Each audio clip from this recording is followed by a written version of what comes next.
trazendo algumas informações lá com relação à administração municipal e o trabalho que a gente vem desempenhando por lá, que é árduo, tu já esteve lá, sabe que não é fácil, ainda mais na situação que a prefeitura está. E ainda mais no ritmo do prefeito Leandro Balardim, que vai antes das 6 da manhã e não tem hora para terminar, De segunda a segunda. de segunda a segunda. Não é fácil de acompanhar. Realmente ele tem muita vitalidade, ele está muito motivado, né? E me impressiona também a maturidade que ele adquiriu aí nesse período que esteve como secretário municipal de Indústria e Comércio lá em Porto Alegre, né? Fez muito bem para ele e fez muito bem para Cachoeira na medida em que ele angariou aí uma experiência muito importante sobre muitos assuntos, né? Ah, a gente às vezes leva para ele algum assunto que considera complexo e ele diz, olha, eu já vivi essa experiência, eu sei como é que é isso aqui, né? E nós temos 3, 4 saídas, né? Então a gente começa a discutir em cima disso. Mas de maneira geral, a atual equipe que está no comando aí da Prefeitura Municipal é uma equipe muito coesa, né? São pessoas muito técnicas, né? Eu acho que o que tem ali de menos técnico sou eu, mas estou numa função que demanda menos conhecimento técnico e mais conhecimento superficial e conhecimento da cidade das pessoas. Mas realmente assim há uma equipe muito técnica, muito qualificada e nós discutimos todos os dias. Nós temos os nossos horários de discussão de temas dos mais complexos aos mais simples, né? De consertar o portão da prefeitura até como é que a gente vai fazer para resolver situações muito complexas de engenharia. Cleiton, essa história do portão aí eu achei interessante hoje cedo, vindo para cá, porque eu levanto no mesmo horário que o prefeito Leandro Balardim, então não é raro eu encontrar o pessoal já se deslocando para a prefeitura, Sim. porque eu passo exatamente o meu trajeto, né? Eu subo ao Monsenhor Armando Teixeira, passo pelo Chateaudoux, pego a 15 de novembro e chego até a emissora aqui, que fica na 15 de novembro com Andrade Neves. E eu vi o portão principal, que dá acesso ali ao jardim, ao lado do museu, com aquelas fitas zebradas, amarela e preta. O que está acontecendo ali? Não, ali na verdade aquele portão é muito pesado, né? Um portão de ferro muito antigo. Ele é muito pesado e ele cedeu, né? A alvenaria não conseguiu segurá-lo e ele cedeu. Acabou que estava muito difícil de fechar e ele começou já a rasgar a calçada. Então, em função disso, foi necessário lá a intervenção da equipe lá das obras, pessoal muito capacitado foi lá, já resolveu, mas durante aí uma semana não se pode mover aquela parte do portão. Cimentaram ali, então nós estamos ali com meio portão. Então é isso. Está explicado. Quem passa lá já sabe, como eu, já sabe o que aconteceu. Estão em fase de recuperação do portão principal. Aquele muro agora será pintado, porque ali, aquele muro ele faz parte do complexo do museu, né? Então aquele muro agora vai ser pintado, mas nós vamos passar primeiro a proposta pelo Compac, como deve ser, não é? Bom, Cleiton, vamos começar com esse assunto do decreto de emergência em função da seca. Cachoeira do Sul decretou, né, no início de fevereiro, mas esse decreto não foi solicitado a homologação, não foi homologado pelo Estado e pela União. Nos explique esse debate que se formou em torno desse decreto. Perfeito, Toné. Na verdade, muitas informações foram passadas, e quero antecipar que não foram aqui pela Vale, mas em alguns órgãos de imprensa e em alguns grupos de WhatsApp do pessoal do agronegócio. Algumas informações foram passadas equivocadamente. E isso acabou gerando muito mais um debate do que realmente os fatos em si. Então, nós tivemos uma situação em que nós não podemos estabelecer um decreto de emergência sem ter a base desse decreto de emergência. Para o nosso ouvinte entender, existem 3 níveis, né, porque tu decreta, que é o nível 1, que é o que nós estamos. Foi decretado dia 13 de fevereiro. Existe o nível 2, que é quando o município não consegue dar conta das demandas e pede ajuda para o Estado. Existe o nível 3, que é aquele que nós só conseguimos chegar em Cachoeira do Sul na última enchente, aquela de 2024, né? que aquela foi uma situação muito crítica. Então, o nível 1, ele é estabelecido quando a prefeitura consegue dar suporte às demandas do município. Quais são as demandas do município? As demandas humanitárias. Hoje a Defesa Civil, para te ter ideia, até 2014, se nós chegássemos a 8% de comprometimento do PIB, de alguma maneira, por causa de evento climático ou outra situação de desastre, tu poderia decretar emergência já pedindo ajuda ao Estado e à União. Hoje não é mais assim, né? Desde 2014 não é mais assim. Só se trata de questões humanitárias ou sociais. Então, se a lavoura de Cachoeira do Sul ou de qualquer lugar do Brasil tiver uma perda de R$1 ou de R$1 bilhão, não faz a menor diferença. O econômico foi afastado. Para decretar emergência. Isso aconteceu ontem ainda, quem estava me explicando isso foi o Dirceu Neller, aqui da Emater. Aconteceu quando houve o caso Kiss, que a Prefeitura de Santa Maria não podia decretar estado de emergência nem de calamidade, porque ela não tinha comprometido 8% do seu PIB.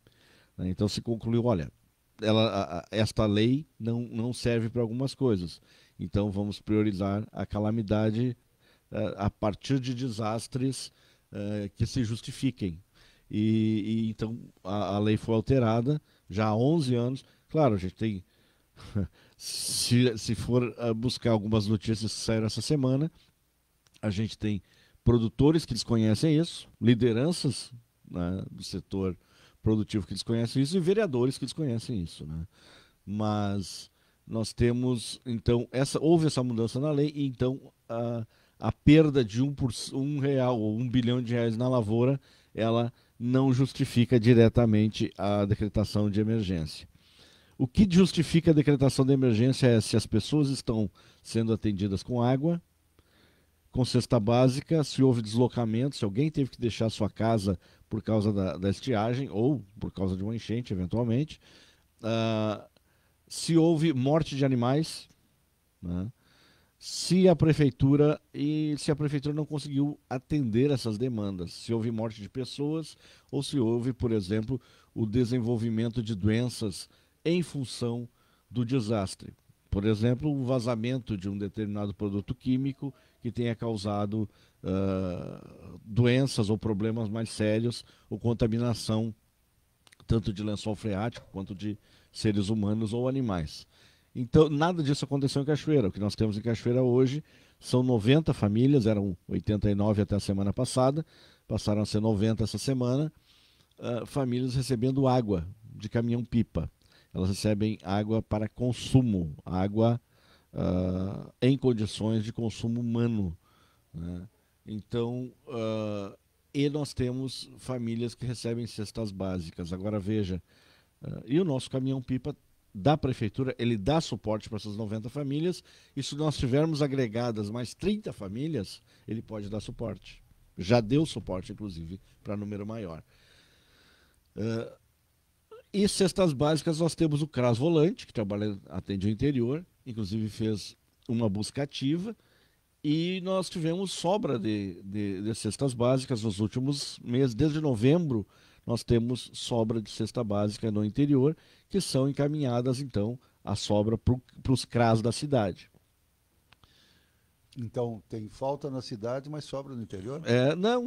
Ela vem para o estoque da cidade, que vai atender dentro da rotina. Ou seja, nós temos uma demanda que ela é atendida normalmente, naturalmente, sem agregar custos. Agora veja, Toné, Cachoeira do Sul, se terminar a seca, se nós tivermos uma situação de normalidade, nós temos 69 famílias que recebem água de caminhão-pipa. Independente se chove ou não. Se chove ou não. Porque é aquele pessoal que tu sabe muito bem, que está numa localização do município que é ali no Cerro dos Peixotos, principalmente, que em função do enxofre e de outros produtos químicos da mina, da exploração do carvão, o lençol freático foi contaminado. Então essas pessoas têm ali uma água salobra que ela não é palatável, digamos assim, para o ser humano. Né? Não se pode usar para consumo humano. Desta maneira, essa região, com chuva, sem chuva, com água ou sem água, precisa receber esse suporte. Se questionou por que a prefeitura então não tenta buscar, decreta nível 2 e tenta buscar caixas d'água. O problema não são as caixas d'água. Tanto que tem 90 famílias, chegamos a 120 famílias recebendo água. Onde receber elas têm, elas não têm água. Né? E isso está sendo levado a água da Corsã. A mesma água que a gente toma na cidade é a água que essas pessoas tomam lá no interior. O custo disso, o custo agregado disso, o custo total disso esse ano, né, desde 1º de janeiro até a semana passada, foi de R$18 mil. Se nós tirarmos essas famílias que entraram dentro da necessidade de água agora recentemente, passa a ser R$6 mil. Nós não temos no município por que justificar, nem como justificar que R$6 mil determine a decretação de um regime, a decretação da emergência por essa causa, porque nós teríamos que justificar uma necessidade de R$6 mil. Isso tem no orçamento, né, para suprir o atendimento dessas famílias. Ontem eu expliquei para o presidente do Sindicato Rural, para o vice-presidente do Sindicato Rural, o Vinícius Soporto, e o presidente do Sindicato dos Trabalhadores e outras 20 e poucas pessoas que estiveram lá conosco. Foi uma reunião ontem à tardinha. Ontem à tardinha, 5h30 da tarde, expliquei todo o processo, como se deu, né, no dia 13 de fevereiro, dia 4 de fevereiro reunimos um grupo de produtores e das universidades, Emater, IRGA, IBGE, demais instituições, e esse grupo discutiu e chegou à conclusão que era necessário, então, decretar a emergência. A emergência foi decretada oficialmente no Diário Oficial do dia 13 de fevereiro. Nós encaminhamos a documentação. A Defesa Civil, que ela é subordinada ao gabinete, portanto é subordinada a mim, me alertou que, nós só conseguimos chegar ao nível 1 pelas circunstâncias, pela análise da lei que fizemos e tal. E pelos nossos relatórios, nossos laudos. Né? Diante disso, eu solicitei que a Defesa Civil pedisse mais prazo, porque nós inscrevemos no cadastro, no sistema que ele pede, onde a gente pede ajuda, né? Onde a gente decreta ali a emergência,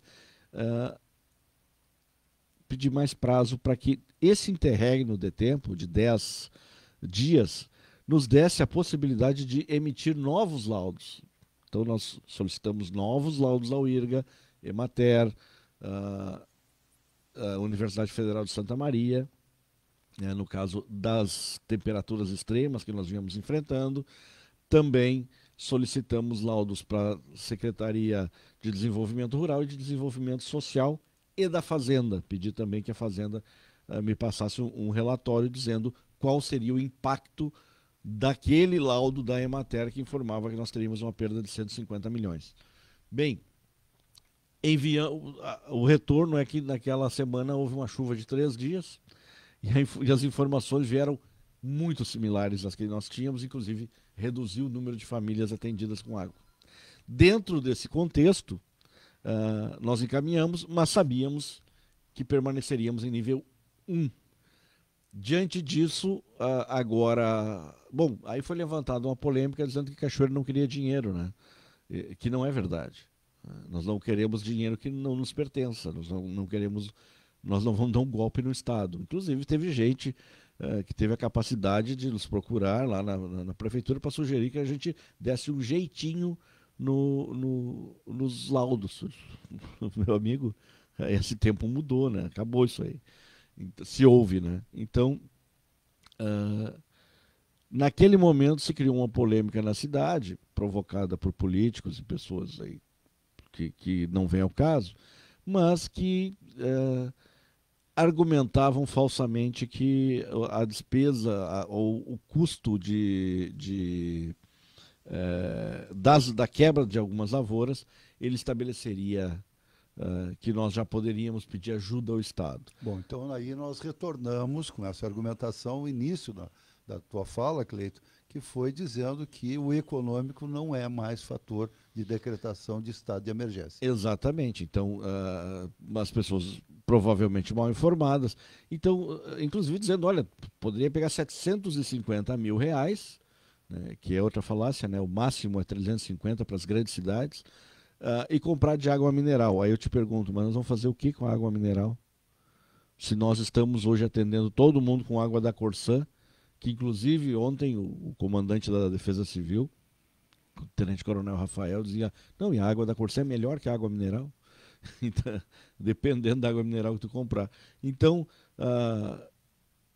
é preciso explicar para as pessoas que para buscar dinheiro e apoio do Estado e da União, a Prefeitura tem que justificar e tem que provar que ela precisa disso. Nós temos prefeitos da região que mandaram, que pediram nível 2, declararam nível 2 com despesa de R$3.000. E a documentação está voltando. Então não basta tu ir lá e dizer, não, nós somos nível 2, que é o prefeito quem diz isso, com base nos laudos. E aí depois tu não prova. Aí é improbidade administrativa. Não é? Então nós não temos, a gente está ali também para proteger o prefeito, nesse sentido. Nós não temos hoje argumento de buscar 250, 300 mil reais do Estado para comprar nem água mineral, nem cestas básicas, porque nós temos o nosso orçamento normal comporta. Nós não precisamos fazer aporte para isso. Então, é uma situação que ontem eu ainda dizia para o Renato Lermen. O Renato nos falava, olha, nós estamos esse ano com dificuldade, mas a dificuldade dos produtores não é desse ano. Veja, nós só podemos responder de 4 de fevereiro, quando fizemos a reunião até agora, no máximo de 1º de janeiro até agora. Nós não podemos responder pelos outros 6 anos, que foi quando houve a grande crise, estabeleceu-se nos últimos 6 anos a grande crise que trouxe os produtores até agora a um nível de endividamento bárbaro. Isso aí é com, hoje, o senador Luiz Carlos Reins. O senador Luiz Carlos Reins está propondo no Congresso Nacional um projeto de lei que estabelece a securitização das dívidas dos produtores rurais.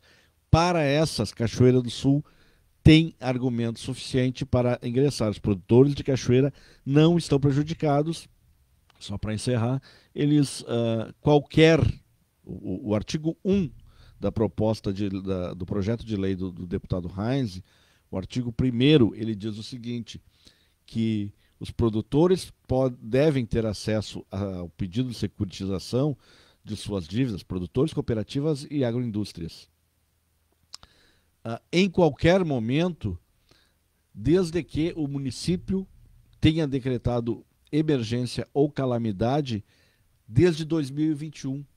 Nós estamos no 5º decreto de emergência. 8h47, nós vamos fazer um break rápido dos comerciais, valorizando aqui os nossos patrocinadores e continuamos conversando com o chefe de gabinete da Prefeitura, Cleiton Santos. Vale Informação. Começando o seu dia bem informado aqui na Vale FM. 8h49, muito obrigado pela sua audiência, o senhor e a senhora que nos honra todas as manhãs, mas também no jornalismo da Vale, que ao meio-dia está com Francis Soares, até as 14h, e das 18 às 19h, no Conexão 99, com a Dalcira de Oliveira, sempre polêmica. Cleiton Santos, Prefeitura fechou 3 meses, muito trabalho, horário estendido, recebendo muitas pessoas lá no gabinete. Dá para fazer um resumo aí desse trimestre? Sim. Gabinete de portas abertas, né? Olha, Toné, muitas entregas, apesar das dificuldades, e a Prefeitura pagou mais de 20 milhões de dívidas atrasadas. Remanescentes da administração anterior. Remanescentes da administração anterior. Que nós chegamos ali e encontramos em algumas gavetas contas de água desde julho que não eram pagas. Nós fomos fazer a conferência do patrimônio, né? E entre outras coisas que nós fomos achando, a gente brincava, né? Bom, cada gaveta vai ter um esqueleto. Não, cada gaveta tinha uma conta, né? E um esqueleto. Então a gente encontrou ali uma situação muito complicada. Claro que nesses primeiros meses a gente tem um fôlego, e tu sabes bem disso, que é a IPTU, né? Que é a IPVA, que entra um recurso extra nos cofres públicos, extra para a decorrência do ano, né? Mas que já está orçado. Isso nos deu uma condição, uma capacidade de fazer um estudo e pagar algumas dessas contas, principalmente nós estivemos a ponto, com 3 dias na prefeitura, a RGE nos informou que cortaria a luz nos postos de saúde, para tu ter ideia. Então, essas crises, assim, elas não vêm a público, mas elas demandam um esforço gigantesco, né? Nós entramos lá e o paço municipal ia ficar sem luz porque tinha uma caixa de entrada de luz que estava pendurada, amarrada numa janela por fio de energia elétrica, né? Conseguimos trocar toda a entrada de luz porque a gente não podia ligar ar-condicionado que caía, né? A venda da folha foi um ato muito importante também, porque se conseguiu, com a venda da folha, repassar R$1 milhão para a saúde, que vai comprar 2 ambulâncias, né?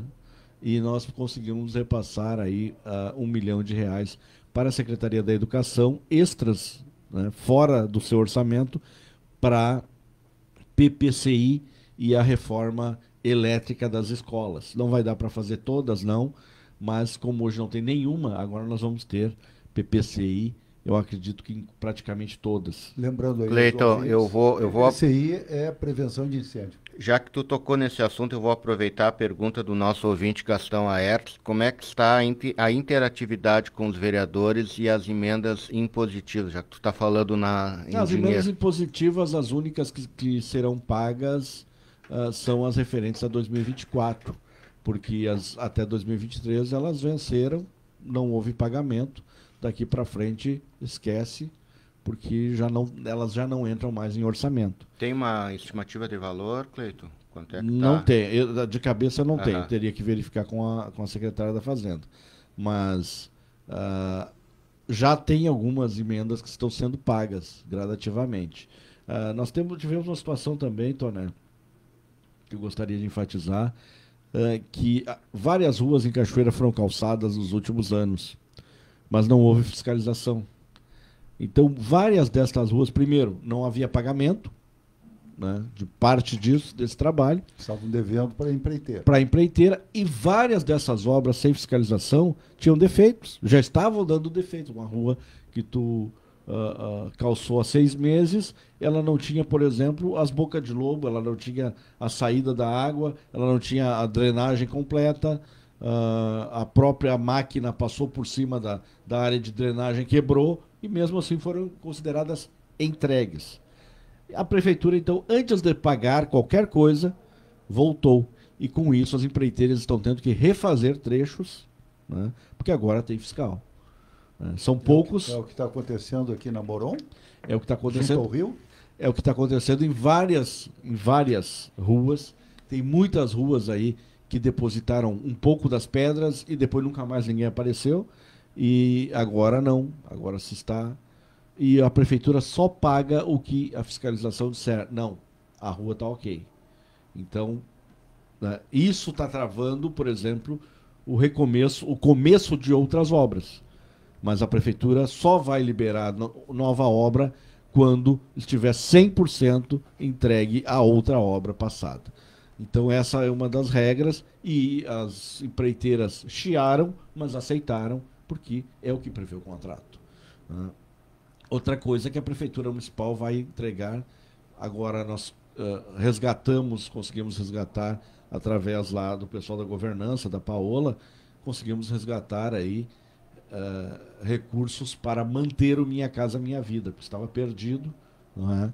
Então foi possível fazer todo o projeto em tempo recorde de novo, né? Porque o projeto encaminhado estava com defeitos, muitos defeitos, E a gente ficou com a impressão que se fazia as coisas de qualquer jeito antigamente, né?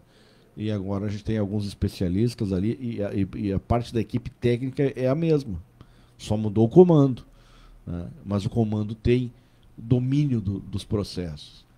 E nesse momento nós estamos confirmando aí 96 casas do Minha Casa Minha Vida para Cachoeira do Sul.